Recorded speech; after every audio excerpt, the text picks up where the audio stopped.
नमस्कार फ्रेंड्स, जैसे आपको मालूम है आज सुबह कैबिनेट की मीटिंग हुई है।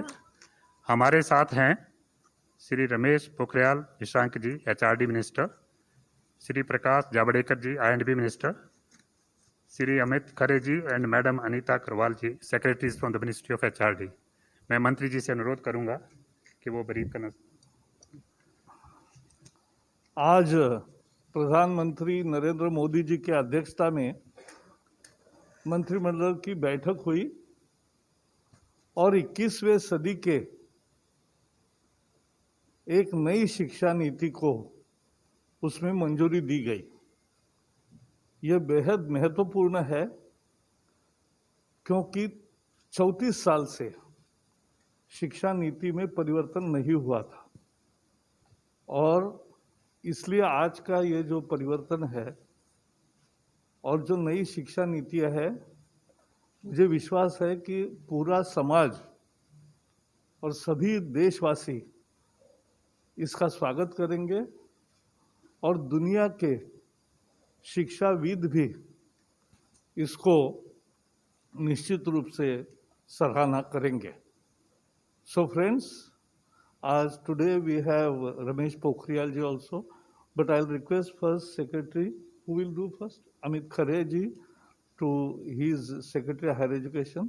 So he'll do a presentation because बहुत सारे मुद्दे हैं और बहुत मुद्दों को ढंग से समझने के लिए एक अच्छा प्रेजेंटेशन है, सबको मिलेगा भी और प्रेस रिलीज भी डिटेल्ड है, वो भी मिलेगा।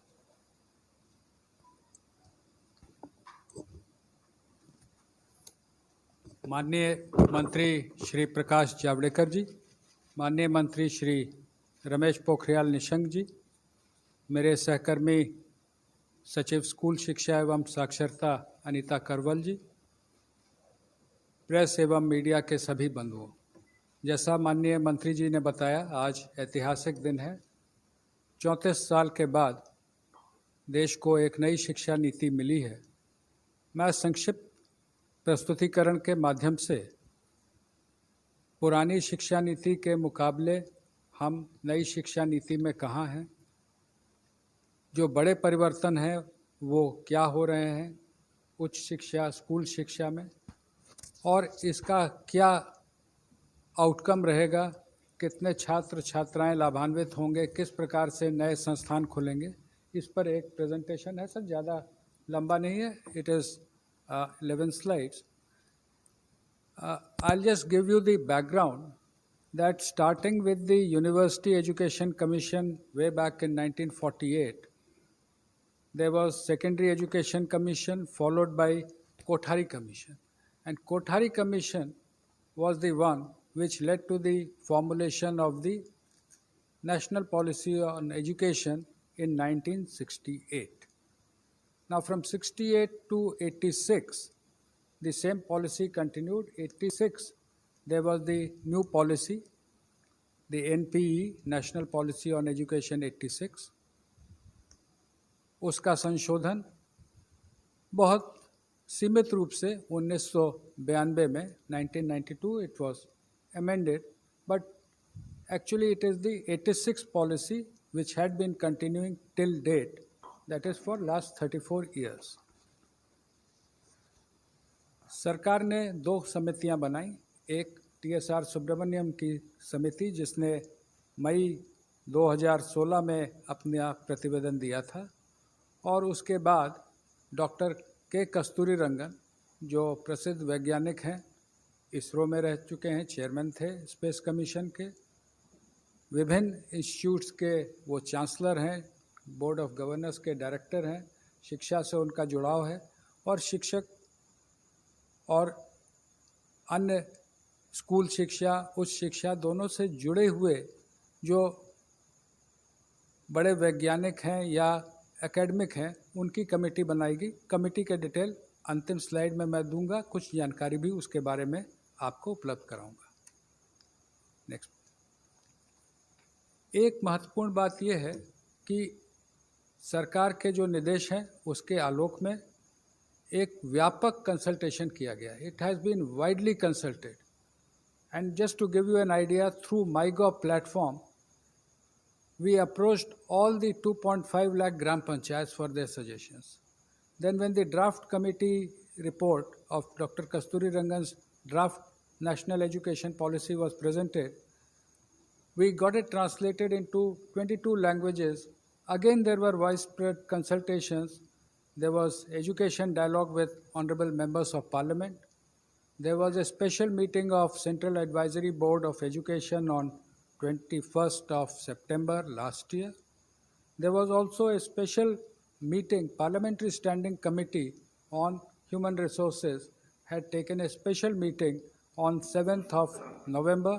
So there has been wide consultation not only with the governments, state governments, with central ministries, state governments, with the academia, but also the involvement of the common people. लोगों से राय ली गई कि आप अपनी शिक्षा नीति में क्या देखना चाहते हैं, और इस के आधार पे जो शिक्षा नीति और उसके बड़े रिफॉर्म्स हैं, उसमें उच्च शिक्षा में हम 2035 तक 50% GER ग्रॉस एनरोलमेंट रेशियो तक पहुंचेंगे, और उसके लिए होलिस्टिक एजुकेशन की नई व्यवस्था लाई जा रही है, जिसका सबसे बड़ा अंग है मल्टीपल एंट्री एंड एग्जिट। आज की व्यवस्था में यदि 4 साल इंजीनियरिंग पढ़ने के बाद या 6 सेमेस्टर पढ़ने के बाद किसी कारणवश मैं आगे नहीं पढ़ सकता हूं, तो मेरे पास कोई उपाय नहीं है, मैं आउट ऑफ द सिस्टम हो जाता हूं।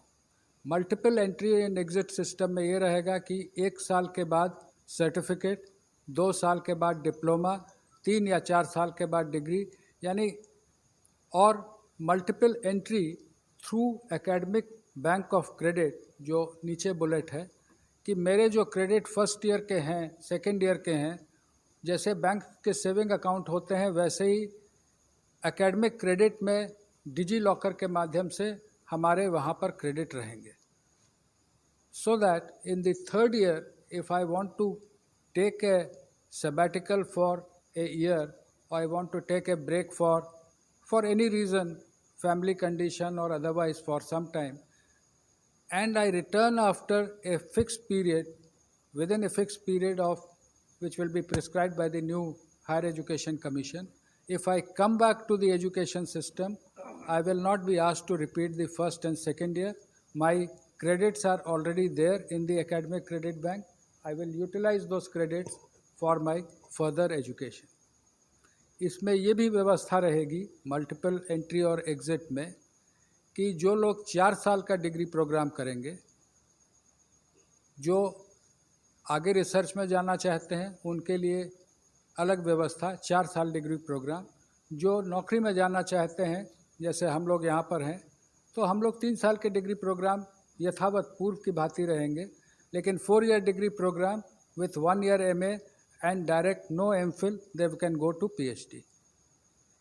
एक और व्यवस्था जो इसमें की गई है वो ये है कि ये सारे प्रोग्राम जो होंगे ये मल्टी डिसिप्लिनरी होंगे। आज की जो व्यवस्था है, जब मैंने शिक्षा ग्रहण की थी महोदय, कि फिज़िक्स ऑनर्स के साथ केमिस्ट्री, मैथमेटिक्स या जूलॉजी, बॉटनी लिया जा सकता है, उसके साथ फैशन डिज़ाइनिंग नहीं ली जा सकती थी।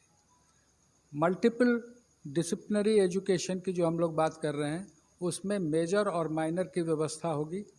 जो मेजर प्रोग्राम जो डिसिप्लिन का है उसके अलावा माइनर प्रोग्राम भी लिए जा सकते हैं। इसका फ़ायदा ये होगा, 2 फ़ायदे इस पूरे सिस्टम के, कि आर्थिक या अन्य कारण से जो लोग ड्रॉप आउट हो जाते हैं वो वापस सिस्टम में आ सकते हैं बिना अपना समय गंवाए हुए।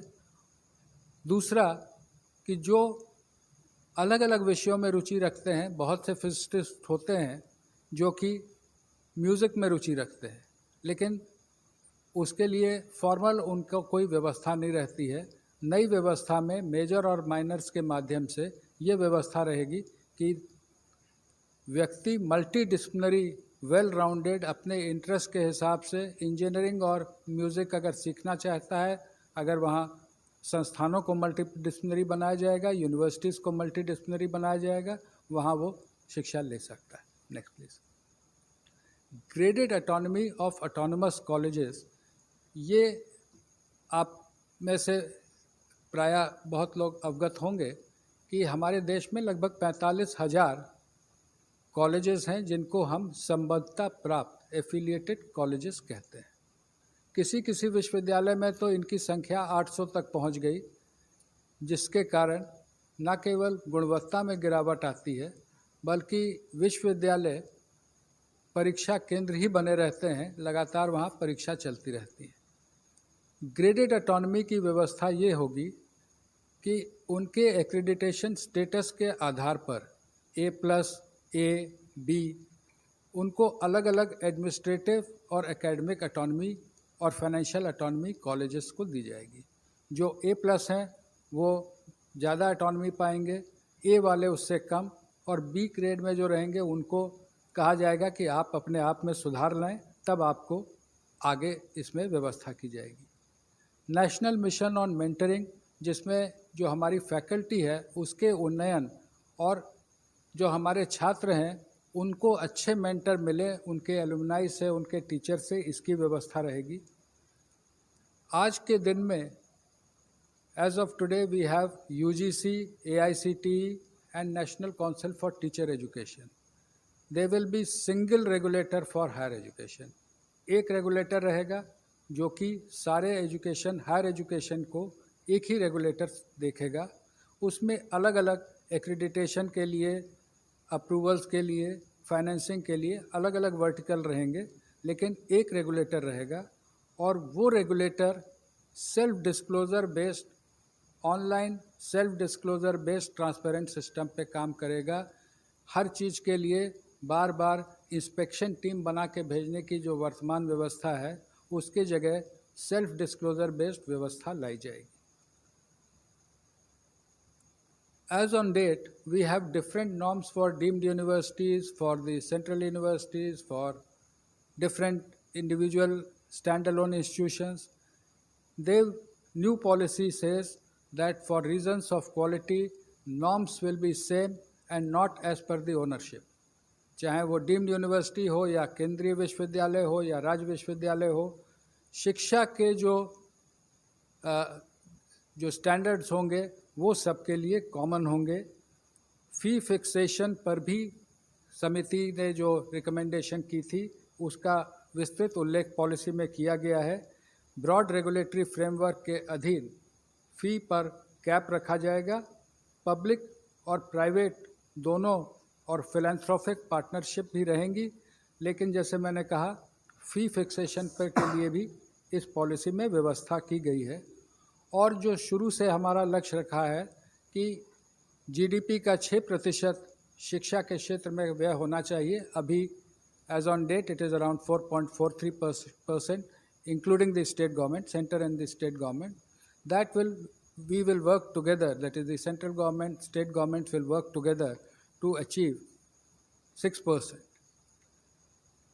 नेशनल रिसर्च फाउंडेशन, USA में नेशनल साइंस फाउंडेशन के बारे में आप में से बहुत लोगों ने सुना होगा, उसके बारे में पढ़ा होगा कि वहाँ के रिसर्च प्रोजेक्ट्स जो होते हैं वो फाउंडेशन NSF के माध्यम से स्पॉन्सर होते हैं।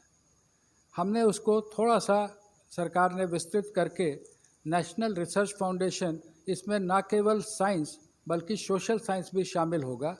और ये नेशनल रिसर्च फाउंडेशन जो बड़े प्रोजेक्ट हैं उनकी फाइनेंसिंग करेगा। और इससे हम समझते हैं कि शिक्षा के साथ रिसर्च में जो हमको आगे आना है, जो रिसर्च, इनोवेशन, पेटेंटिंग, इसमें हम आगे बढ़ सकेंगे। शिक्षा के अंतर्राष्ट्रीयकरण के बारे में पॉलिसी ने विस्तार से चैप्टर 12 में उल्लेख किया है। और उल्लेख ये है कि हम अपने देश के शिक्षा को, की उच्च शिक्षा को इस स्तर का बनाएंगे कि बाहर के विद्यार्थी हमारे साथ आएँ और जो एक्सचेंज होते हैं वो देश के उच्च शिक्षण संस्थानों और विदेश के हाई रैंकिंग उच्च शिक्षण संस्थानों के बीच हों। स्टैंड अलोन जो हमारे इंस्टीट्यूशंस हैं उनको मल्टीडिसिप्लिनरी बनाने की ओर हम बढ़ेंगे। टेक्नोलॉजी का व्यापक उपयोग ड्राफ्ट पॉलिसी में भी उल्लेखित था। कोविड के कारण पूर्व से ही व्यापक उपयोग होने लगा है। पॉलिसी में लिखा है कि टेक्नोलॉजी का व्यापक उपयोग होगा विथ इक्विटी, यानी हम समावेशी रूप से टेक्नोलॉजी का उपयोग करेंगे, लेकिन इस प्रकार से करेंगे कि जो हमारे साथी पीछे हैं या जो आर्थिक कारणों से जिनके पास डिवाइस या कनेक्टिविटी में रुकावट है, तो हम उनको साथ लेते हुए आगे बढ़ेंगे। No child should be left behind. Technology will be used but every child will be taken on board. Indian knowledge system के बारे में जो विस्तार से चर्चा की गई है, लेकिन सभी भाषाओं पर ध्यान देते हुए जो हमारे इंस्टीट्यूट्स हैं, लैंग्वेज फैकल्टी के रिसर्च जो लैंग्वेज पे होता है, जो क्लासिकल इंस्टीट्यूट हैं जैसे क्लासिकल तमिल, क्लासिकल तेलुगु, कन्नड़, और जो CIL मैसूर है जिसमें और इंडियन लैंग्वेजेस हैं, उन सब पे ये जोर दिया जाएगा कि जो साइंटिफिक और लिटरेचर है जो अलग अलग भाषाओं का है उसको हम लोग आगे लाएं, और ट्रेडिशनल आर्ट्स, जो आर्ट्स यानी कि उसमें क्राफ्ट भी सम्मिलित हैं, लोक विद्या जिसको हम कह सकते हैं, जो पीछे कई बार हम लोग मॉडर्नाइज होने के लिए आगे बढ़ते हैं लेकिन जो हमारे लोक विद्याएँ छूट जाती हैं, उनको भी हम आगे ले जाएंगे। और टेक्नोलॉजी का जैसे मैंने आपसे उल्लेख किया, यूज़ ऑफ टेक्नोलॉजी, इसमें 4 मुख्य हैं। शिक्षा की जो योजना बनेगी, education planning, teaching, learning and assessment, जो समस्याएं आज देखने को आ रही हैं विशेषकर असेसमेंट में, एग्ज़ाम्स के बारे में, टीचिंग, लर्निंग एंड असेसमेंट में हम टेक्नोलॉजी का इस प्रकार उपयोग करेंगे कि semester wise, mid semester wise ये टेक्नोलॉजी के उपयोग से 360 डिग्री असेसमेंट होगा। उसका उल्लेख जब स्कूल में आएंगे तो आप हमारे सहकर्मी करेंगी। मैंने पहले भी कहा, access to the disadvantage groups, disadvantage could be economical, disadvantage could also be due to differently abled persons, उनके बारे में भी विशेष उल्लेख है कि दिव्यांगजनों के लिए टेक्निक का और टेक्नोलॉजी का उपयोग कर हम कैसे उनको शिक्षा में आगे बढ़ाएंगे। ई कंटेंट इन रीजनल लैंग्वेजेस, कई बार हमारा विशेषकर जो साइंटिफिक इंस्टीट्यूशंस में फोकस पूरी तरह से इंग्लिश पे हो जाता है या कहीं कहीं पे हिंदी पे रहता है, लेकिन जो ई कोर्सेज रहेंगे वो कम से कम 8 भाषाओं में, ये मंत्री जी ने बीच में ही निर्णय लिया है कि देश की जो प्रमुख 8 भाषाएं हैं, तमिल, तेलुगु, कन्नड़, मलयालम, इधर गुजराती, मराठी और ओडिया, बंगाली, तो इनमें हम ई कोर्सेज डेवलप करेंगे, केवल इंग्लिश हिंदी में नहीं बल्कि रीजनल लैंग्वेजेस में भी ई कोर्स रहेंगे। वर्चुअल लैब्स पर कार्य IIT मद्रास ने शुरू कर दिया है। बहुत से कॉलेजेस में लैब्स नहीं रहते हैं या स्कूल में लैब की वैसी व्यवस्था नहीं रहती है। आजकल सिमुलेटर टाइप के लैब नई टेक्नोलॉजी में आ गए हैं, उनको ला करके लैब का actual field hand on experience हम वर्चुअल लैब से कराएंगे। इसके लिए एक नेशनल टेक्नोलॉजी फोरम, कोई अलग से ये ब्यूरोक्रेसी बढ़ाने का नहीं है, लेकिन private sector, government sector, educationist, technologist, इन सबको एक जगह लाने की ये व्यवस्था होगी। मैं इसके साथ ही अनुरोध करूंगा, स्कूल एजुकेशन के प्रमुख जो रिफॉर्म्स हैं उस पर सचिव स्कूल शिक्षा बताएंगे। माननीय मंत्री जी श्री जावड़ेकर जी, माननीय मंत्री श्री निशंक जी, सचिव उच्च शिक्षा श्री खरे जी, PIB से कुलदीप जी और प्रेस के मित्रों, जैसा कि सर ने कहा मैं यहीं से शुरू करती हूँ। ये जो पूरी जो हमारी पॉलिसी आज आई है बाहर, उसमें 27 मेजर हेडिंग्स हैं। सब टेक्नोलॉजी से 27 जो मेजर हेडिंग्स हैं उसमें 10 हेडिंग्स सिर्फ स्कूली शिक्षा के लिए हैं, 10 हेडिंग्स सिर्फ उच्च शिक्षा के लिए हैं, लेकिन 7 हेडिंग्स ऐसे हैं जो कॉमन हैं, और वो जो कॉमन है उसमें ये टेक्नोलॉजी और ऑनलाइन एजुकेशन भी है। तो जैसा कि सर कह रहे थे कि ऑनलाइन एजुकेशन और टेक्नोलॉजी, जो आप ऊपर जो 4 बुलेट देख रहे हैं, टेक्नोलॉजी का जो यूज़ है एजुकेशनल टेक्नोलॉजी का, वो ऑनलाइन एजुकेशन मतलब सेकंड बुलेट है। टीचिंग, लर्निंग एंड असेसमेंट के लिए तो यूज़ होगा ही, लेकिन एजुकेशनल टेक्नोलॉजी जो बाकी एरियाज़ हैं उसके लिए भी यूज़ करने के लिए काफ़ी डिटेलिंग है उसमें। अब हम स्कूल के रिफॉर्म्स की तरफ आएँ तो इसमें काफ़ी पाथ ब्रेकिंग रिफॉर्म्स हैं जो कि इनफैक्ट पहली बार किसी भी एजुकेशन पॉलिसी में आई है। सबसे पहली चीज़ तो 1986 में जैसा कि ICDS स्कीम का इंट्रोड्यूस किया गया था, लेकिन इस बार जो है वो early childhood care and education के लिए एक पूरा करिकुलम बनाने की बात है। करिकुलम के अलावा यूनिवर्सलाइजेशन जो सस्टेनेबल डेवलपमेंट गोल्स में भी जो लिखा हुआ है, तो इस शिक्षा को जो पूर्व प्राथमिक शिक्षा होती है उसकी यूनिवर्सलाइजेशन की बात की गई है। इसका जो करिकुलम है वो NCERT के द्वारा डेवलप होगा और 3 से 6 वर्ष के जो बच्चे हैं, जो आंगनवाड़ी में भी पढ़ते हैं, कुछ बच्चे प्री स्कूल में भी पढ़ते हैं, उन दोनों सिस्टम्स को कंटिन्यू करके वहाँ पे एक play based, activity based, flexible, multifaceted जो करिकुलम होता है वो लागू किया जाएगा, जिसके लिए ट्रेनिंग की जाएगी। दूसरा जो एक बहुत बड़ा इसमें निर्णय है वो है कि जो बुनियादी शिक्षा होती है, जो बच्चे 6 से 9 वर्ष के होते हैं, जो कक्षा 1 से 3 में पढ़ते हैं, उनके लिए बेसिक लिटरेसी यानी कि साक्षरता, बेसिक न्यूमरेसी जो संख्या ज्ञान होता है, इन दोनों चीज़ों के ऊपर फोकस करते हुए एक नेशनल मिशन सेटअप किया जाएगा जो सिर्फ इस चीज़ के ऊपर फोकस करेगी और पूरे देश के बच्चों की ट्रैकिंग करके वो बच्चे कक्षा 3 तक फाउंडेशनल लिटरेसी और न्यूमरेसी को अचीव कर लें, ये उसका ऑब्जेक्टिव रहेगा। जो तीसरा बड़ा इसमें रिफॉर्म है वो है जो पाठ्यक्रम का और पढ़ाने के तरीके का जो स्ट्रक्चर है उसमें चेंज है। आप सब जानते हैं कि अभी 10+2 स्ट्रक्चर है, जिसमें जो पहले 10 वर्ष हैं उनका एक तरह से फेज़ वाइज करिकुलम होता है, फिर सडनली जब आप सेकेंडरी में जाते हैं, +2 में जाते हैं, तो सब्जेक्ट जो है स्पेशलाइजेशन होने लगती है। यहाँ पर जो हम सिस्टम लेकर के आए हैं वो 15 वर्ष का जो आप देख रहे हैं 5+3+3+4, उसमें 3 वर्ष तो पूर्व प्राथमिक हैं, मतलब 3 से 6 वर्ष जिसका पाठ्यक्रम बनेगा, और जो 12 वर्ष हैं उनको इस तरह से डिवाइड किया है कि वो कंटिन्यूटी, बुनियादी शिक्षा तक कंटिन्यूटी रहे। मतलब 3 से 6 वर्ष का बच्चा जो है 8 वर्ष तक एक ही पाठ्यक्रम, एक ही तरीके से पढ़ाई करे, play method, discovery method, activity based, experiential learning, ताकि वो फाउंडेशनल लिटरेसी और न्यूमरेसी अचीव कर सके। जो मिडिल स्कूल होगा, जो 6 to 8 वाला जो कक्षा है, उसमें जो है वो सब्जेक्ट इंट्रोडक्शन होगी और फिर सब्जेक्ट की एक्सप्लोरेशन होगी और वो मल्टी डिसिप्लिनरी अप्रोच होगा। उसी तरह जो +4 लिखा है वो 9th to 12th है। इसमें भी जैसा कि सर कह रहे थे, जैसा हायर एजुकेशन में है, कोई स्ट्रीम्स नहीं है, मल्टी डिसिप्लिनरी होगा। अगर बच्चा फिजिक्स के साथ, जैसा सर ने कहा, फैशन स्टडीज़ लेना चाहे, बेकरी कन्फेक्शनरी कुछ पढ़ना चाहे केमिस्ट्री के साथ, इट विल बी परमिटेड। तो ये पेडागोजिकल स्ट्रक्चर चेंज है, इसमें कोई फिजिकल स्ट्रक्चर यानी कि स्कूल की बिल्डिंग को चेंज करने की ज़रूरत नहीं है, ये पाठ्यक्रम में चेंज है। जो करिकुलम है इसमें खास करके भारण दिया गया है कि साइंटिफिक टेम्पर बच्चे का बचपन से 3 साल की उम्र से लेकर 18 साल तक, और उसी तरह मैथमेटिकल थिंकिंग। इनफैक्ट पॉलिसी में रिकमेंडेशन है कि कक्षा 6 से बच्चे को कोडिंग सिखाई जाएगी, क्योंकि कोडिंग से मैथमेटिकल और कॉम्पिटिशनल थिंकिंग की शुरुआत होती है। तो 21st सेंचुरी स्किल्स भी उसके साथ समावेश किए जाएंगे।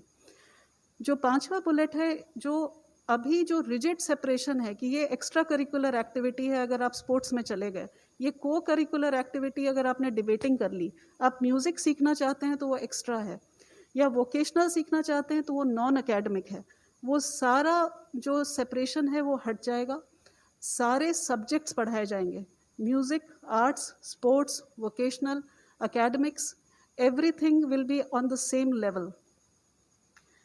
गिफ्टेड चिल्ड्रन जो होते हैं, जो टैलेंटेड होते हैं, उनको आइडेंटिफाई करना बहुत ज़रूरी होता है। ये इंक्लूजन के लिए बहुत ज़रूरी है। सर ने इंक्लूजन की जो बात की, यहाँ पे 2 तरह का इंक्लूजन है। जो बच्चे PWD, पर्सन्स विद डिसेबिलिटीज़ हैं, 21 टाइप्स ऑफ डिसेबिलिटी, उनका इंक्लूजन के लिए स्पेसिफिक इसमें रिकमेंडेशंस हैं।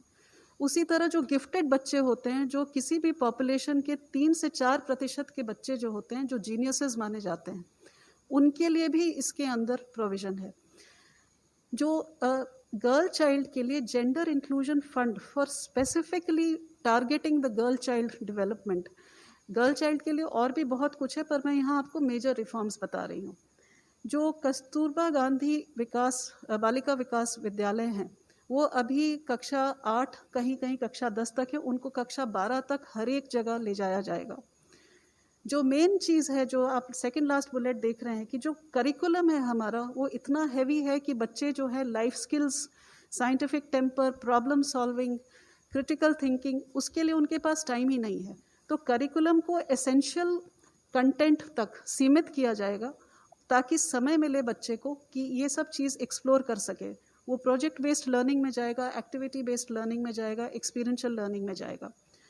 वोकेशनल जो है वो क्लास 6 से शुरू किया जाएगा। ये भी इस पॉलिसी में पहली बार है।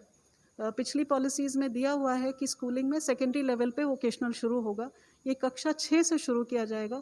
इसमें इंटर्नशिप्स भी हम पॉलिसी में लेके आए हैं कि बच्चा जो लोकल क्राफ्ट्स पर्सन है या ट्रेड पर्सन है, वहाँ जा कर के बैगलेस डे करके 10 दिन की इंटर्नशिप साथ में उनके साथ बैठ के करे, चाहे वो लॉन्ड्री चलाता हो, कारपेंटर हो, इलेक्ट्रिशियन हो, उसके वहाँ जाके अटैचमेंट करके बच्चा समझे कि लोकल क्राफ्ट्स ट्रेड्स क्या हैं। जो एक और मेजर रिफॉर्म है वो करिकुलम फ्रेमवर्क, जो हमारा पाठ्यक्रम की जो रूपरेखा होने वाली है वो 4 जगह वो चेंज होने वाली है। एक तो स्कूली शिक्षा की जो NCF है वो 2005 में बनी थी, 15 साल हो चुके हैं उस बात को, वो नया पाठ्यक्रम आएगा। उसी तरह से जो टीचर्स एजुकेशन जो 2009 में बनी थी, 11 साल पहले, वो भी अब हम हाथ पर लेंगे। जो अर्ली चाइल्डहुड एजुकेशन की मैंने आपसे जो बात करी कि वो भी जो है अब की बार पहली बार इस तरह से बनेगा कि 0 से 3 वर्ष का सब फ्रेमवर्क बनेगा, जिसमें पेरेंट्स को बताया जाएगा कि आप घर पे क्या कर सकते हैं, और 3 से 6 वर्ष का आंगनवाड़ी के अंदर या प्री स्कूल में अगर बच्चा है तो उसके लिए बताया जाएगा। बोर्ड एग्ज़ाम, इसके ऊपर काफ़ी विस्तृत में पॉलिसी में लिखा हुआ है। बोर्ड एग्ज़ाम जो है उसका महत्व जो है उसको कम करने के लिए बहुत सारे तरीके बताए गए हैं। फर्स्ट ऑफ ऑल ये कहा गया है कि मॉड्यूलर एग्ज़ाम्स हो सकते हैं, साल में 1 बार होना ज़रूरी नहीं है, 2 बार हो सकते हैं। बोर्ड एग्ज़ाम्स के लिए हर सब्जेक्ट को, मैथमेटिक्स से शुरू करते हुए हर सब्जेक्ट को 2 लेवल पे ऑफ़र किया जा सकता है। और तीसरा ये भी कहा गया है कि बोर्ड एग्ज़ाम को 2 भाग में बांटा जाए, ऑब्जेक्टिव एंड डिस्क्रिप्टिव। इस तरह से काफ़ी सारे इसके अंदर पॉलिसी में चीज़ें लाई गई हैं बोर्ड एग्ज़ाम्स के लिए। और ये भी कहा गया है कि बोर्ड एग्ज़ाम सिर्फ नॉलेज के एप्लीकेशन को टेस्ट करे, रोट लर्निंग को नहीं, जो आप रट करके जाते हैं उसको नहीं, लेकिन वहाँ जा कर के जो रोज़मर्रा की ज़िंदगी में आपके नॉलेज को अप्लाई करने की बात है उसको टेस्ट किया जाए। जो शिक्षा का माध्यम है उसमें ये लिखा है कि जहाँ तक पॉसिबिलिटी हो वहाँ तक 5वीं कक्षा तक मातृभाषा या नहीं तो क्षेत्रीय भाषा हो या घर की जो भाषा बोली जाती है उसमें पढ़ाया जाए, और हो सके तो 8वीं तक पढ़ाया जाए और उसके आगे भी पढ़ाया जाए जहाँ पॉसिबल हो। एक बड़ी इंटरेस्टिंग चीज़ इसमें लेके आए हैं कि जो बच्चे का जो आप रिपोर्ट कार्ड होता है, आप सबके बच्चों का रिपोर्ट कार्ड आता होगा, वो 2 पेज का होता है। एक साइड सब्जेक्ट लिखे होते हैं और उसमें कुछ मार्क्स और लाल रंग की लाइन वाइन कहीं डाल दी जाती है, और दूसरी साइड लिखा जाता है कि बच्चा क्लास में बात नहीं करता, बस इतने सा रिपोर्ट कार्ड होता है। ये एक होलिस्टिक रिपोर्ट कार्ड की बात हो रही है। इसमें 3 तरह के मूल्यांकन होंगे। एक तो खुद बच्चा अपना मूल्यांकन करेगा, दूसरा सहपाठी जो उसके हैं वो उसका मूल्यांकन करेंगे, और तीसरा उसके शिक्षक उसका मूल्यांकन करेंगे।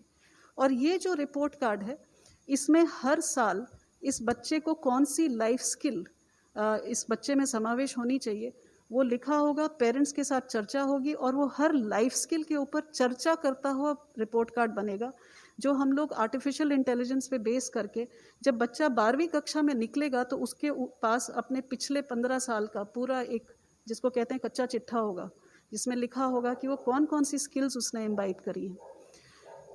हर एक बच्चे का, चूँकि हम बुनियादी शिक्षा के ऊपर बहुत जोर देने वाले हैं, तो ऐसे हर एक बच्चे का लर्निंग आउटकम्स हमको ट्रैक करना पड़ेगा कि उस बच्चे ने बुनियादी शिक्षा, लिटरेसी और न्यूमरेसी उसको अचीव की है या नहीं। तो वो उसकी बात की गई है। एक नेशनल असेसमेंट सेंटर जिसका नाम परख रखा गया है। परख stands for performance assessment review and analysis of knowledge for holistic development. बच्चे को परखने के लिए क्या करना चाहिए, ये जो सेंटर है, जो हमारे देश में करीब अभी 60 रिकग्नाइज्ड स्कूल बोर्ड्स हैं, उनके लिए स्टैंडर्ड्स, नॉर्म्स, गाइडेंस, ये पहली बार हो रहा है, ये किसी शिक्षा नीति में पहले कभी नहीं आया है। ये गाइडलाइंस देंगे ताकि जो हर एक स्कूल बोर्ड है, एक बेंचमार्क जो सेट किया जा रहा है वहाँ तक पहुँच सके। एनटीए जो है नेशनल टेस्टिंग एजेंसी, वो हर एक यूनिवर्सिटी और कॉलेज को ऑफर करेगी एक एंट्रेंस एग्जामिनेशन, ताकि जो बच्चे हैं एक कॉमन एग्जामिनेशन से कॉलेज और यूनिवर्सिटी में एडमिशन ले सकें। ये मैंडेटरी नहीं है, ये ऑफर होगा एनटीए की तरफ से। टीचर्स के लिए एक नेशनल प्रोफेशनल स्टैंडर्ड तैयार किया जाएगा, जिससे टीचर की रोल एक्सपेक्टेशन क्या है और टीचर को किस बेंचमार्क पे पहुंचना है, उसके बारे में एक स्टैंडर्ड तैयार किया जाएगा। ये एनसीईआरटी और एनसीटीई मिलकर तैयार करेंगे और ये पूरे देश में लागू होगा। बुक्स की प्रमोशन के लिए ये पढ़ना कितना ज़रूरी है, इसके ऊपर हम लोग बहुत ज़ोर दे रहे हैं, क्योंकि बच्चा अगर पढ़ नहीं पाता है तीसरी कक्षा तक तो वो आगे उसका पढ़ाई जो है उसकी बहुत सीमित हो जाती है। तो books, reading and promotion policy, उसी तरह डिजिटल लाइब्रेरीज़ के ऊपर ज़ोर रहेगा। सर ने जैसा बताया, स्कूल्स में भी एक ट्रांसपेरेंट ऑनलाइन सिस्टम होगा सेल्फ डिस्क्लोजर का स्कूलों का, for public oversight and accountability. अब इसके आउटकम्स क्या होंगे? पहली चीज़ तो मैंने जैसे कि कहा कि पूर्व प्राथमिक शिक्षा से लेकर के सेकेंडरी स्कूलिंग का यूनिवर्सलाइजेशन 2030 तक करने की बात है, क्योंकि सस्टेनेबल डेवलपमेंट गोल से ये पॉलिसी अलाइंड है।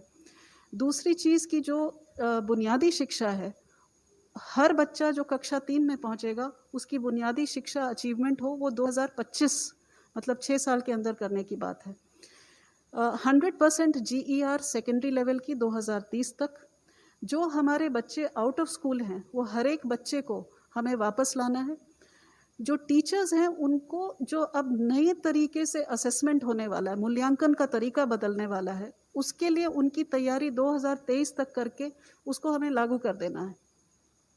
जो इंक्लूजन के लिए सर ने ऑलरेडी बात कर ली है कि हमको सारे बच्चों को, हर तरह के बच्चों को, किसी भी बैकग्राउंड से हो, किसी कम्युनिटी से हो, किसी कास्ट से हो, किसी रिमोट एरिया से हो, हर तरीके के बच्चों को समावेश करने के लिए स्पेशल पॉलिसी एस्पेक्ट्स हैं, वो 2030 तक सब पूरे किए जाएंगे।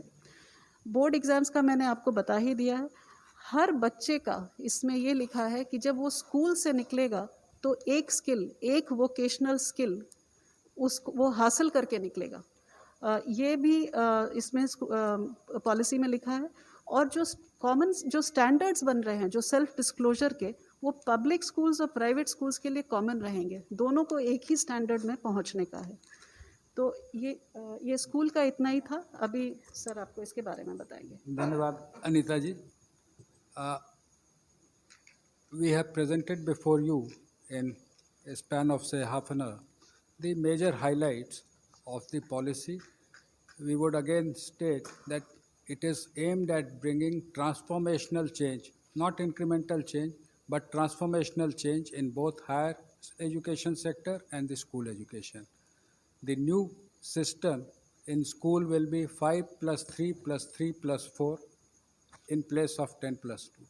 In higher education, there will be multiple entry and common regulator, single regulator, National Research Foundation, these are the important highlights of the new policy. प्रारंभ में ही मैंने निवेदन किया था कि डॉक्टर कस्तूरी रंगन की अध्यक्षता में समिति बनी थी।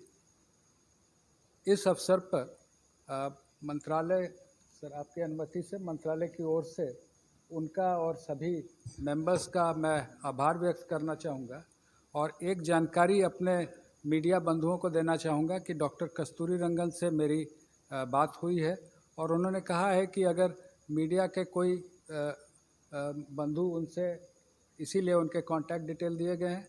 If any one of you wish to contact him, he will be available. He is in Bangalore. He will be available for any query. Thank you, sir. सभी को धन्यवाद। और नेक्स्ट सर, जैसे मल्टीलिंगुअलिज्म मैंने कहा जी, सभी भाषाओं में आप सभी को धन्यवाद। सबको धन्यवाद। आप पोखरियाल जी, आप समापन करेंगे। आदरणीय जावड़ेकर जी, अधिकारी वर्ग और मित्रों, आज हिंदुस्तान के इतिहास में एक ऐसा अवसर आया है जब इस देश के यशस्वी प्रधानमंत्री नरेंद्र मोदी जी के अध्यक्षता में इस देश की ऐसी शिक्षा नीति जो 1986 के बाद जो स्कूली शिक्षा और उच्च शिक्षा में उसकी परिवर्तनकारी सुधारों के लिए एक महत्वपूर्ण रास्ता प्रशस्त करेगा। और जो हमारे देश के प्रधानमंत्री ने एक नए भारत के निर्माण की बात की है, जो स्वच्छ भारत होगा, स्वस्थ भारत होगा, सशक्त भारत होगा, समृद्ध भारत होगा, श्रेष्ठ भारत होगा, एक भारत होगा। उस नए भारत के निर्माण में ये नई शिक्षा नीति 2020 मील का पत्थर साबित होगी। जैसे कि हमारे सचिव स्कूली शिक्षा और सचिव उच्च शिक्षा ने विस्तार पूर्वक सभी बातों को सूत्र रूप में रखा है, और हमारे बड़े भाई आदरणीय जावड़ेकर जी जो इस मंत्रालय में और इस शिक्षा नीति से तब से लेकर लगातार जुड़े रहे हैं, जिनके समय में, जिनके मार्गदर्शन में ये काफ़ी आगे बढ़ी। और मैं ये समझता हूँ कि पूरी दुनिया में शायद इससे बड़ा परामर्श, विचार विमर्श कभी नहीं हुआ होगा। इतना बड़ा नवाचार ये दुनिया के लिए एक उदाहरण है, जब किसी नीति पर देश के कोने कोने से, अभिभावकों से, छात्रों से, अध्यापकों से, विशेषज्ञों से, शिक्षाविदों से, राजनीतिज्ञों से, जनप्रतिनिधियों से, और यहाँ तक कि 1,25,000 ग्राम समितियों से विचार विमर्श किया गया हो, जहाँ सभी सरकारों के साथ भी परामर्श किया गया हो, शिक्षा मंत्रियों से, देश के शिक्षा मंत्रियों से समय समय पर लगातार विचार विमर्श किया गया हो, देश के सभी राज्यों के शिक्षा विभागों के साथ परामर्श किया गया हो, जनप्रतिनिधियों के साथ लगातार बात की गई हो, और राज्यसभा और लोकसभा के सांसदों के साथ प्रदेश वाइज लगातार सुबह से शाम तक इन नीतियों पर, इनके एक एक विषय पर परामर्श और चर्चा की गई हो। संभवतः देश के इतिहास में ये पहली बार ऐसा हो रहा होगा। और इन लंबे रास्तों से होकर के, गुजर करके, क्योंकि ये देश की शिक्षा नीति बन रही है। शिक्षा किसी भी व्यक्ति, परिवार, समाज और राष्ट्र की आधारशिला होती है, और इसलिए व्यापक परामर्श और सब लोगों की चर्चाओं के बाद, और जब हमने इसको पब्लिक डोमेन में डाला था उसके बाद भी 2,25,000 के करीब सुझाव आए। उन सुझावों में भी हमने उच्च शिक्षा और स्कूली शिक्षा 2 अलग सचिवालय बनाए, 15-15, 20-20 टीमें विशेषज्ञों की बनाई, व्यापक उनका विश्लेषण किया, और उस सब के बाद इसको एक शिक्षा नीति के इस निचोड़ पर ला करके आज माननीय प्रधानमंत्री जी की अध्यक्षता में हुई जो कैबिनेट है उसने इस पर अपनी अंतिम सहमति दी है। मैं मानव संसाधन विकास मंत्रालय, जो अब शिक्षा मंत्रालय के नाम से जाना जाएगा, उस मंत्रालय की ओर से मैं अपने देश के यशस्वी प्रधानमंत्री जी का आभार प्रकट करना चाहता हूँ, पूरी कैबिनेट का आभार प्रकट करना चाहता हूँ। और मैं देश के लगभग 1,000 से भी अधिक विश्वविद्यालय, 45,000 से भी अधिक डिग्री कॉलेज, 15 लाख से भी अधिक स्कूल, 1,09,00,000 से भी अधिक अध्यापक, और कुल अमेरिका की जितनी आबादी नहीं है उससे भी अधिक 33 करोड़ से भी अधिक छात्र और छात्राओं को आज के इस ऐतिहासिक दिन पर बधाई देना चाहता हूँ, शुभकामना देना चाहता हूँ। मुझे भरोसा है कि जो ये हमारी शिक्षा नीति है, ज्ञान, विज्ञान, अनुसंधान, नवाचार, प्रौद्योगिकी से युक्त, संस्कार क्षम, मूल्य परक, हर क्षेत्र में हर परिस्थिति का मुकाबला करने वाली, पूरी दुनिया के लिए भारत में ज्ञान की महाशक्ति के रूप में उभर करके आएगी। जब पूरी दुनिया का सबसे बड़ा गंतव्य, शिक्षा का गंतव्य हिंदुस्तान होगा। मैं एक बार फिर आप सबको भी शुभकामना देना चाहता हूं, और आज तो ये नीति में मुख्य क्या क्या बिंदु हैं, इन बिंदुओं की चर्चा की। लेकिन कभी भी आपको चर्चा करनी हो तो मैं समझता हूँ कि उसके लिए हमेशा चर्चा के लिए समय है, और इस पे इतनी व्यापक चर्चा हुई है। लेकिन इस नीति को नीचे तक ले जाने के लिए आपकी भी सहयोग की हमको ज़रूरत पड़ेगी। एक बार प्रकाश भाई को भी मैं बहुत धन्यवाद देना चाहता हूँ। बहुत बहुत धन्यवाद।